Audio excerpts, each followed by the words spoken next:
Welcome to day 2 of DeepSec 2019, second talk of the day.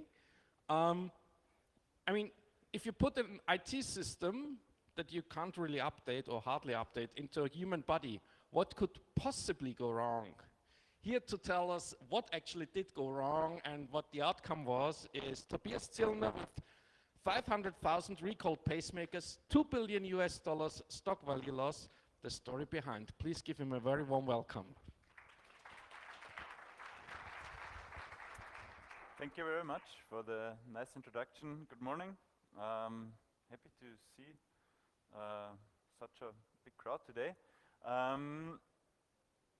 That's what we're talking about. So my talk will be separated in two parts. First, I will focus on giving you some kind of technical details, how pacemaker security is implemented. So I'm very lucky that I have hopefully a technical focused crowd today, so I can speak about this stuff. And the second part will be more about my experiences I made during vulnerability disclosure in this project, because I think that was somehow special, and I want to share my journey with you. So, who has seen this in the news? Anybody? Yeah, because it's like 2017, yeah, a couple of years ago. Why is this still relevant and why I'm doing this talk now? So mainly because most of you know there is such a thing called NDAs, yeah? And during the vulnerability disclosure process there were huge lawsuits, so I thought, okay, maybe I will stick to my NDA, and my NDA got cancelled beginning of 2019, and now I'm able to freely talk about also about the details and experiences I made. So first introduction, a little bit about my background. I'm a typical IT security guy, focusing usually on wireless security. This means I've been, that's a picture of me at DeepSec a couple of years ago when I talked about ZigBee security. So wireless, software-defined radio, it's a kind of a hobby of mine. Lately, I'm also focusing on embedded system security. Otherwise, working at AlphaStrike Labs, we're a company focused on industrial security and security assessments, Vienna, Berlin, and Copenhagen, beginning of next year. So, a lot of stuff to do. How did it all start? As I mentioned, that's not completely new, but the story behind is new. So in early 2016, new security company approached me called MedSec. They had the goal to find zero-day vulnerabilities in pacemakers, and they were looking for a researcher team capable of carrying out the research for them. So they were newly founded, they had a lot of budget, and they said, okay, medical devices, that's a big market in the US. We want to be the big player in there. So I had the offer to be part of this project, and I got lucky because I chose St. Jude Medical as my project. So there were 4 vendors assessed, and I was lucky I got the correct one with the easy vulnerabilities defined. So it was more interesting. Okay, first question, do you know where to start? Because there is not a lot of research in the medical device area. You see insulin pumps, yeah, because that's what you can buy, but the other stuff you can't buy. Where do you get pacemakers? It's very hard to get them. Where do you get the complete ecosystem? Not only a pacemaker, you need a programmer, you need access to the cloud backend. Where do you get this? That's very hard. So we teamed up with a university for medicine, and we got some feedback from physicists there as well. But if you want to do research, there are second-hand shops out there. .med.com, for example, where you can buy nearly everything. Yeah, this means from pacemakers to whatever. There is also a German website. They also sell second-hand stuff. So we bought, for example, a programmer for a pacemaker there for 160 euros. That's a very good price. And luckily, they don't care what company you are. Because if you want to buy from the vendor doesn't sell you stuff. If you say we are from a cybersecurity company and we want to do research, that's not working. Yeah. We thought maybe because we have labs in our name, maybe there is a misunderstanding and they will sell it to us, but no, they do research, they do due diligence properly. So you can buy the stuff, and for us it was also very interesting because you will think, yeah, if you buy second-hand medical devices, what about the data on there? Yeah, it's still on there. So I know now what Hermann, Erwin, and Maria, what is their issues with their heart and what is their pacemaker programmed. So first interesting finding, but was not our main goal. Yeah? It's just representing very good what's the actual state of privacy and security on the device level in the medical field. So let's start into the technical part. That's the ecosystem. Yeah, you have a pacemaker implanted, then you have a programmer. Programmer is usually at the hospital or at the doctor, where you can configure your pacemaker.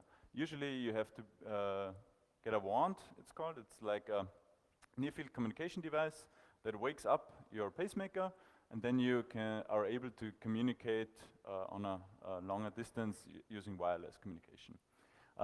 Your data is sent to the cloud, yeah, because also there is a cloud nowadays. In this case, the Merlin Net, and you also have a home monitor. And the home monitor is kind of new because what it does is it's at the patient's home and it collects vital data and just transmits it in the cloud. This means it's a huge boost for comfort for the patients, and they don't have to get to the hospital for every month or every 2 months. So because the data is just transmitted ongoing in the cloud, and the physicists are able to have a look at it. So it's like kind of a more predictive maintenance scenario, also taken to the medical field. First part, how does this look like? Yeah, also security awareness in the medical area is not that big. That's the access freely available to the Medtronic cloud, for example. You have just a user ID and a password. There is no multi-factor authentication. And if you just do a little bit of research how awareness is done in Austria, that's a big hospital in Austria, in Styria. We've done a little bit of research just using their email address online in data breaches, and you find a lot of stuff there. And the user awareness, like it's the Tommy King 82, you find all the classics. And this is for me very alerting, because we also talked to some doctors and I said, Carolyn, what is your password for the Medtronic cloud? And she said, yeah, it's the same as I use on Facebook. And I said, okay, maybe you should change this. There's also, if you go back, these are highly sensitive data. Without two-factor authentication, I think this shouldn't be the case anymore in 2019. So there is certainly a need for improvement there. Okay, but let's get in, because they hired me for wireless security. I was focusing on the wireless communication between the pacemaker and the programmer. How does this work? Who knows about software-defined radio? Some of you? Software-defined radio devices are very, very neat for security research, because you just need one device and you can cover a huge radio spectrum. You can do analysis very easily. You can do your analysis in software. You don't have to build your modulations and receivers in hardware. That's really nice. So I use this a lot in my research. And if you see, there is a specific dedicated band, the medical implant communication system, the mix band, dedicated for medical communication. And you see, it's like 401 to 406 megahertz. That's where they're transmitting. So we used USBs from Ethos Research for our research. But where to start? That's my experience I made, and I want to share with you, because usually the time frame and budget is limited for research and for penetration testing. Yeah. Company hired us. We have a salary. They don't have time for 2 years to do research. They said, okay, start. We have 3 months time. We want the results. You get a contract for 3 months. Let's do the stuff. So focus is always to get the low-hanging fruits first. But how to do this? Yeah. Usually what I do, it's not very fancy, but sometimes it's very useful to just try random stuff and see if one of the tools finds something. In the medical area, this won't work because they all do proprietary stuff. So you need to get to reverse engineering, but that's a lot of manual work and takes also usually a lot of time. And there is no guarantee for success as well. So I want to share some tricks with you, where to start and how to get there. Usually a good starting point for information gathering in the wireless area is just check the FCC ID. Every device sold on the American market has an identifier. You can look it up online and get some information. For example, you get also pictures. Not only information about the wireless communication, you get also internal photos. That's sometimes very useful because then you get names from chips that are soldered on there. And you can look up data sheets, for example. You also get specific ranges where the device is operating, for example. That's very useful. If you do research in the wireless area, just have a look, maybe you get lucky. Second one I want to suggest is do a Google pattern search. There is a lot of stuff on there if you want to know. Not the technical details, but sometimes it's also useful to get to know how this stuff works in general. Is it a mesh network? How is it communicating? How does the protocol look like? This kind of stuff you can also find online. Not surprisingly, read a lot of documentation, because if you find out what chips are used, usually you will get documentation, and it's then stated what kind of modulation is supported, what frequency ranges are supported, what is the baud rate used, so you get a lot of insights there and you have a good starting point. In our case, we were not lucky, so we had to do some visual signal inspection. These are some tools you can use, but they have a lot of drawbacks. There is no real professional tool out there. Some of them have very strange behaviors. If you zoom in, your picture gets blurrier and blurrier, and then you need to zoom out, and sometimes the resolution will change completely, and you will see clearly which modulation is used. So these are good tools, but you need some experience how to use them properly and don't get distracted. What else can you do? Just check frequency bands for legal issues. The frequency band is full, and there are a lot of reserved frequency bands, like the medical, like the mixed band. Just look it up online. That's an example how in the US the frequency band is splitted. So maybe you get lucky. If you have a specialized communication, just do it this way around. Are they allowed to send everywhere? Do they need a separate frequency band? And last but not least, interviews. And that's what I learned during this project. There are services out there, they connect you to the actual engineers, the programmers there. So I had the pleasure talking to guys at St. Jude, developing the stuff, breaking NDAs and everything. There are services out there. You can just talk to them and ask them questions. They will answer them most of the time. This costs some money, and I'm very sure that's clearly illegal, but these services are out there. Keep this in mind. So just if there is an insider threat, and that's always there. So security by obscurity, as we will see later on, it's not a good model to rely on, also for medical devices, because maybe some guy will tell others about what they use internally. Finding the signal, that's a variety of devices you can use for it. Every one of these will fit the purpose. Even the cheap RTL SDR dongles, you can also decrypt or use them for decrypting pacemaker communication. That's not bad. Finding the signal, easy. As I said, just go to the frequency band, center it, and then you have a picture of communications happening, and you're ready to go of analyzing it.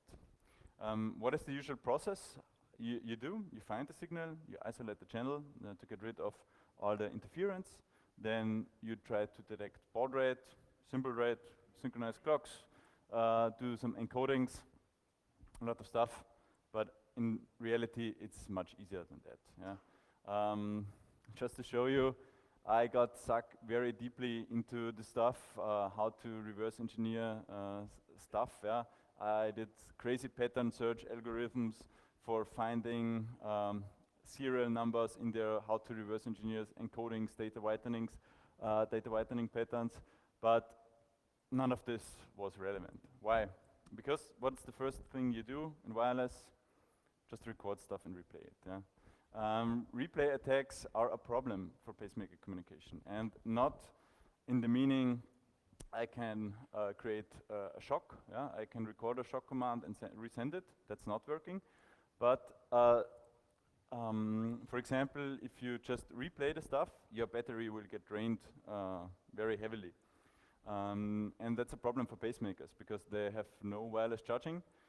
If your battery is depleted, you need to get to the hospital and get a new one. I think that's a serious risk, and you need kind of countermeasures against it. But because we did then research, how long does it take to fully drain a battery, we stumbled across another issue. We called it the crash attack. Yeah, surprisingly, what does it do? It crashes the pacemaker. And it really crashes the pacemaker. There is no wireless communication anymore, and it just stops working. So if you replay signals for 2 to 3 hours, there is a point, it's completely gone. Yeah, you're not able to use it anymore, it just stops working. And that's, for me, one of the most serious issues. Because even if you don't think about security, that stuff can happen everywhere. Just some random guy sending stuff, replaying stuff, and your pacemaker is not working anymore. I think also if you don't take security into account, this should be kind of a test case. Yeah? I was very surprised this worked. We got very excited, posted some videos online then there. Yeah, we had some mixed feedback. How to put it, yeah, ISIS, if you know, that was the former IS. We just put it out there, yeah. Some camera angle was not the best, yeah. So, if you get in there, yeah, replay is fine. Then you start reverse engineering. Then you get to the point, okay, you have the modulation, which is used. You have your zeros and ones. You're a lucky guy, yeah. You get from the signal to logically, yeah? And then it's a typical IT security task. But it's very hard, yeah. We were able to get the packet structure. What is the sync, the header, the CRC check, error correction, and where is the data blocks. But maybe you can tell me what encryption is used. I was not able to do it. So we spent nearly 2 months trying to reverse engineer this, yeah, like in a brute force era. Just try random ciphers, how to get to some results. So we got stuck, yeah. Company said, okay, guys, we are paying you now for 2 months, we need some results, move on. And we had then 2 decisions to make, yeah. Either we go into cryptanalysis, so we get a third person helping us dissecting the crypto, or we just look for other attack vectors. And I have to admit, yeah, I'm also a proud researcher. I said, no, we can do this on our own. We don't need a new guy coming in and helping us. We have a look at other stuff first. And in this chain, for example, a pacemaker, it's 10K, a programmer is 5K, the home monitor is sold on eBay for $10. Yeah. So we said, okay, let's start with the cheap device first and have a look at it. So that's what they are sold on the US for $30. There are some interfaces on there. There's a USB interface for updating software and telephone jack in the back for connecting to the cloud. Current prices, if somebody is interested, it's 10 euros on eBay. You will get a lot of them. Yeah. But what does researchers do? We just opened it with the first impression was we wanted to get some knowledge about the chips implemented, and maybe we can then find out what encryption is used, what does the chip support. But maybe some of you see it already. What's the next point? There are some debug interfaces, or if you read this, that's very clear. It's a debug interface, so we just connected to it using a bus pirate. And you see on the right side, that's the magic stuff. There is a very, very easy way to get root access on there. What does this allow me? I can now connect. I'm now able to connect from a home monitor to the backend. Yeah? You find there the private keys. You find there the FTP passwords and the username. Yeah, password not very strong in my opinion, and it's on every device. It's the same username and password. It's one set of credentials for every device, and there are a lot of these devices out there. So this means I can now send data to the cloud for every user I want. So I can say, okay, I'm now Donald Trump and I have a pacemaker. That's my current values. I'm very good in health, and yeah, let's keep going this way.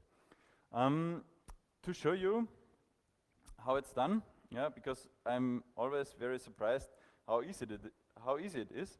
I brought today one of these. Yeah, just I have this setup here.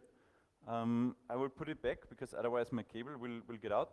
But you see, I'm now connected, and you have, if you just boot it up, you have a password login. Yeah, I have a login password. The password used is actually very good. But what you can do is just press the reset button, and then you boot up. The bootloader is blob, and even if you're not very into this, there is a message out there, press any key to get into the bootloader. So we press any key, some keys, and wait a little bit. And we managed to get into the bootloader. And if you press a command called status, you will see the startup arguments of the device. So these are the startup arguments, and I will just take them carefully, copy, paste,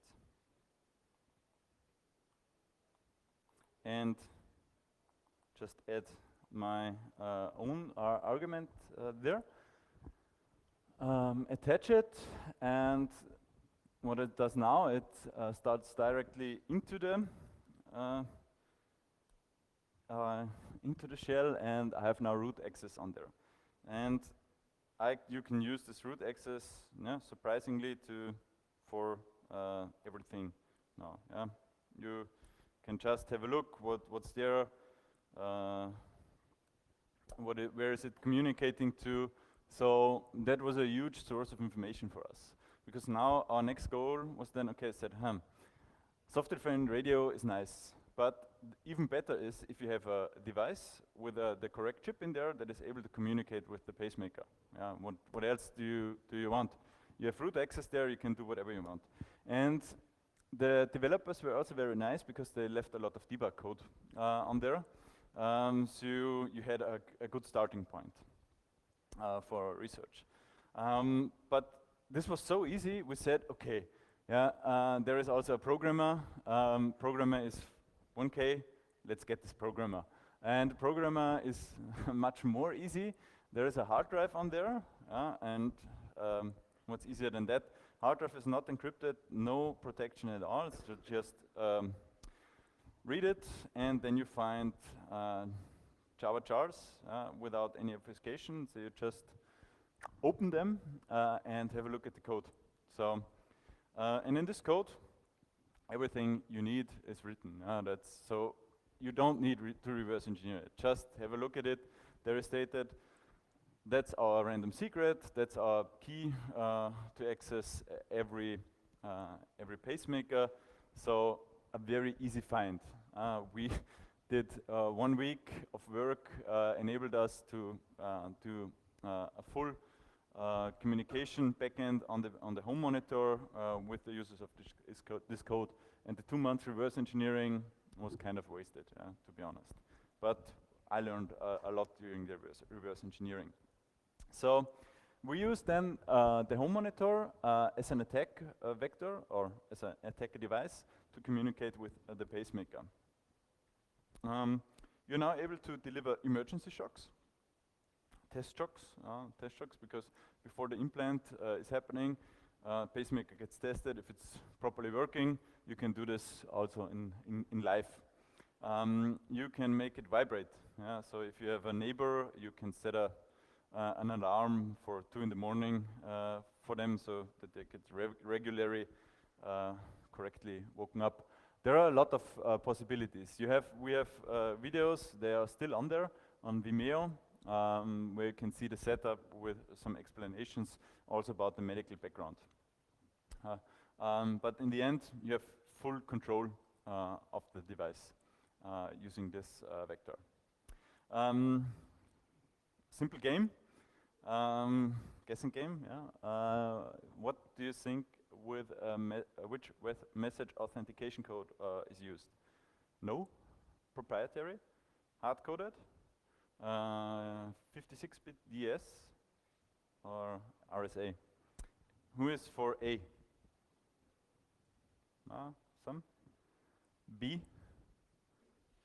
B is popular. C? 1. D?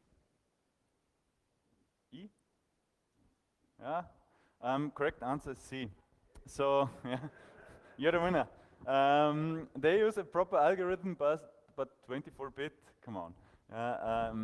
That's not very good, and if you know that's 24-bit RSA, that's the same as no encryption at all. What else did they do? Yeah, they tried. They read and said, okay, RSA, that's a good algorithm. Let's go for this. What else did they do? A, homebrewed crypto algorithm. B, hard-coded universal key. C, 1 32-bit RSA public key. Truncate calculated keys because out of memory. I'll keep it short. They did all of this. So you can do a lot of stuff wrong if you try to do crypto stuff. Somehow most of us know that it's not a good idea to do a cryptographic algorithm on your own, because that's kind of hard to do it the right way. On the matter of B, a hard-coded universal key, I don't know if that's really a security problem. Because think, if you go to Australia and you have a heart attack, you also want that the Australian doctors are able to communicate with their pacemaker.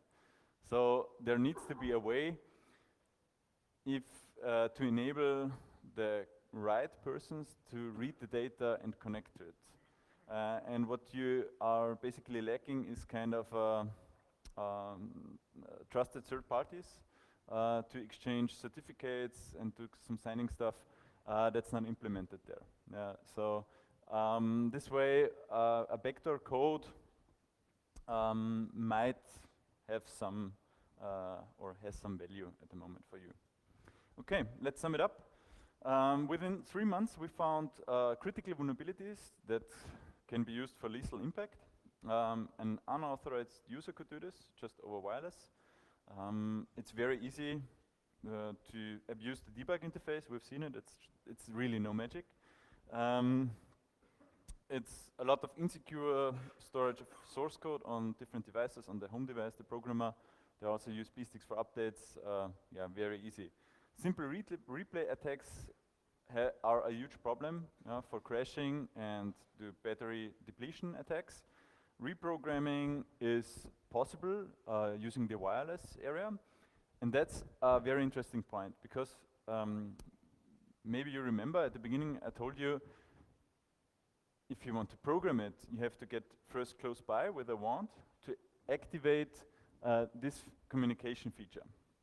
So for me, I was very surprised because I thought, okay, this device has read access, and this might make sense, yeah? But it also has write access because there is no separation in the pacemaker. It's just, okay, I get the command. The way I get the command is not important to me. So that's a big problem for them. And yeah, static keys everywhere. One key for all of the devices. But yeah, what about security certificates? The classic 27K, and St. Jude's assures all customers that their Merlin net is the first medical device network awarded 27K certification.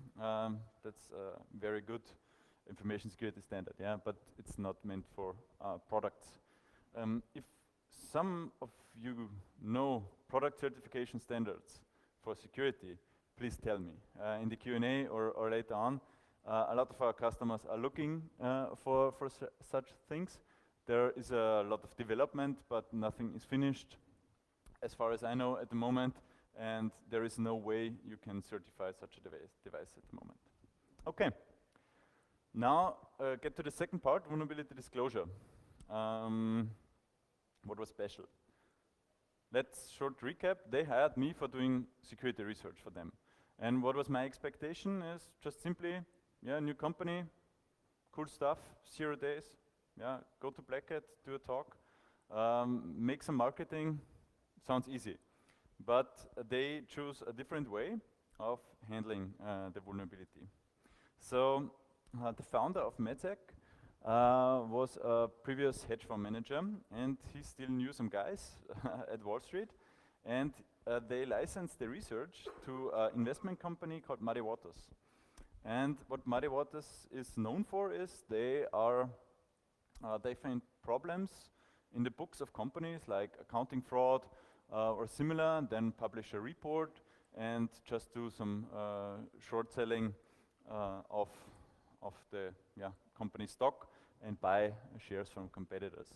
And that's what they also did in this case. So they published a report online with the research finding, just basically saying, okay, St. Jude producing very bad pacemakers. This will lead to a decrease in sales of these pacemakers and get them to a serious problem on a business perspective. Disclosure process? Nope. Yeah. There was no notification to the vendor at all, and that's quite uncommon for such a thing. So I was not aware of such a way to monetize vulnerabilities before, and they had some arguments why they did it. Yeah, because St. Jude is a very bad company, and in the past they just tried to keep these findings or sweep them under the rug, keep them secret. Nobody will ever know about this if we go to them. So let's go out there, do a full not a full disclosure, do just a disclosure, write this report, and hold them accountable. Yeah, make them pay for their mistakes because they are intentionally building insecure products. Yeah, like Robin Hood, fighting for the poor people. Yeah, that's the argument. This had a huge impact, and that's the day the report got out. So that's a big boom. This one day, this was nearly 12% of the stock price at this time, was about $2 billion. And funny thing is, they were in the process of acquisition by Abbott Laboratories in these days. I think this security vulnerability got top management attention at the day this came out, and this was certainly interesting days also at St. Jude. So I was lucky to be at home in Vienna when this happened, because I said, this will be a huge discussion. And it was. A huge lawsuit started because St. Jude said, that's everything, it's not true. They are lying to us, they are lying to the public, they just want to make money, that's stock market fraud. These are very poor researchers, they are lying. And they sued Muddy Waters and also some guys from MedSec. You have the lawsuit details in here, so these are the guys and Justine, which got sued. And what MedSec, and I don't say we then, because they just paid me 2 months of my salary. The third month wasn't paid till now. So as a reminder for you, if a security company approaches you and they're founded in a Caribbean island, be careful, yeah? Or try to get paid in advance, because at the day they get sued, said, okay, money is frozen, you won't get anything till the air clears up. Yeah.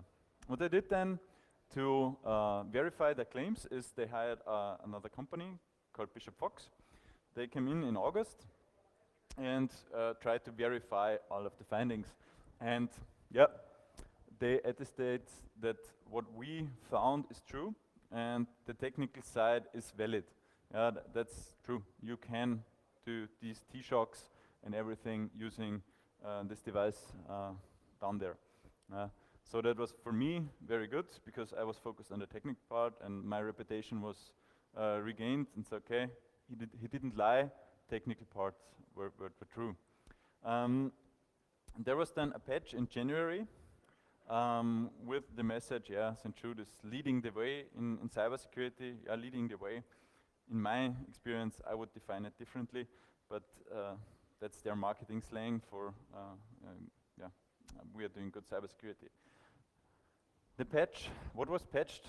That's a good question.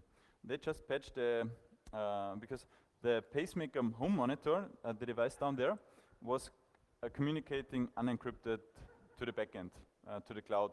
So what they did, the patch rolled out encryption for this communication. Had nothing to do with the wireless and the Pacemaker security. Don't get deceived.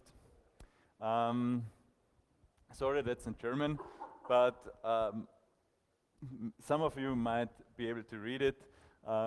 There is a phrase, because that's a letter sent out to doctors, and they tell the doctors, okay, there might be a problem with some impulses that the pacemaker is able to give. So that's a very, I don't know how to put this really, untrue statement. So they're playing it down, and they're saying, okay, there is an issue, but the issue, it's like, at worst it get a little bit itchy in your heart, but no real problem. But after this, also the FDA, the American Food and Drug Administration, had a look into this and got alert, and they also confirmed that the vulnerabilities are true, and they had a very big impact. And as soon as the FDA got into this, it got really track the updating process. And a year later, there was a firmware update released for the pacemakers, and the pacemakers, then there was a big recall out in the media, and people had to go back to the physicist for applying an update. That's really, they go get a message, a new version is out. I hope they're doing a better job than Apple, for example. If you get a new operating system version, and then the first week need 3 additional updates of keeping it working, that's kind of a little bit scary. To conclude, because a lot of people say, okay, that's a very unethical way to disclose vulnerabilities. And that was also my first feeling. But I want to show you a different way, because funnily, 2 other American researchers had a look at Medtronic pacemakers at this time, and they found bugs in their software delivery network. This means they were able to change some vulnerabilities. to get in Medtronic's infrastructure and deploy their own manipulated firmware on the pacemakers. What was the response from Medtronic? They did a coordinated disclosure, so they approached the vendor and they said, okay, we assess the vulnerabilities, no potential safety risks, so it's not a problem if you are able to deploy your own firmware on pacemakers, so no safety risk at all.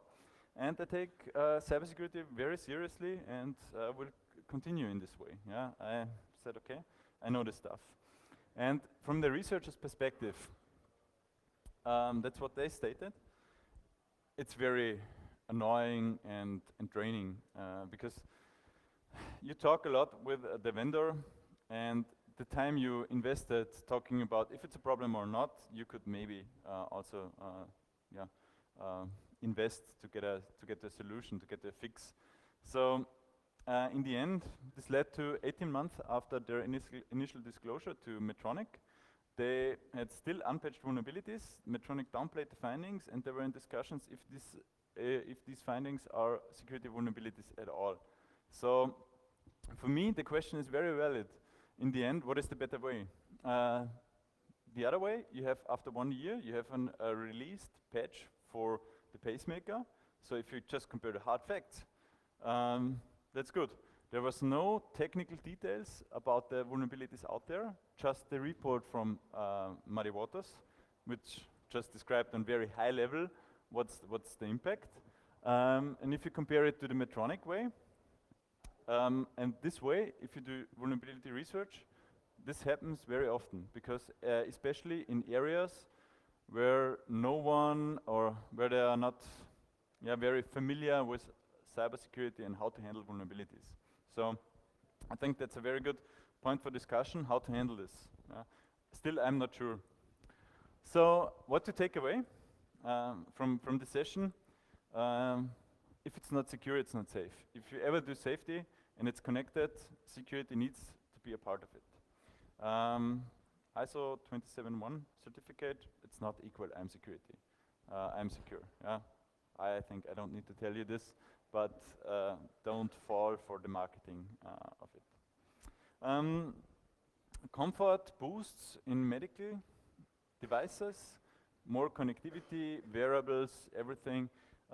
Brings you also a lot of potential new attack vectors. So keep this in mind. Previously there was no wireless connector, no wireless interface at the pacemaker. Yeah? It was hardwired. So there was no risk of assassination using wireless. So yeah, new attack vectors. The vulnerability disclosure process, I think, was unique. Still till now. There's a new way of how to get money out of it for some people, big money, I think, out of it. So that's also, you have to take it into account if you do a threat modeling exercise, for example, for a medical device producer. This might be a new threat agent, investment companies investigating your devices with a lot of budget. And I still know that Muddy Waters, they tasted blood. They are now looking for different areas and doing the same process again for other areas. And the question, is it ethical what they did? I want to discuss with you now, afterwards. I'm here, I think, the rest of the day. And oh, my picture. I think you have 1 minute. Why this picture? That's my favorite picture in information security. I nearly bring it in every talk, and it is always valid. Because why? Because if at first, if you just look at the front door, straight on the front door, it might seem reasonably secure. There is a way maybe to get around, but it looks very promising. But if you just shift your perspective, take a little few steps to the side, get a new perspective on your target, maybe there are far easier ways to get in. And the same approach applied to the pacemakers. So first was wireless, and we said, okay, there might be ways, but it will be very hard. But if you go to the easier targets, easy win. And keep this in mind, don't get sucked into rabbit holes in security research. take a step back. If you invested too much time, look for other vectors. That's the recommendation I can give to everybody. Yeah. That's it. Thank you very much for your attention. Any questions?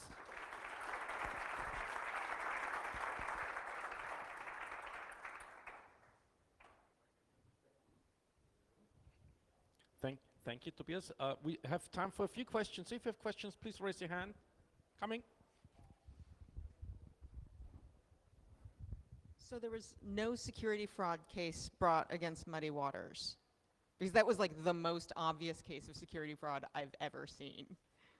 Nope. Okay, I will say that I've been working with black hats on and off for over 15 years, and that way of monetizing things is one of the standard things they do. They'll work with a trader in New York or London and schedule when they're going to drop something on the internet in order to short a stock.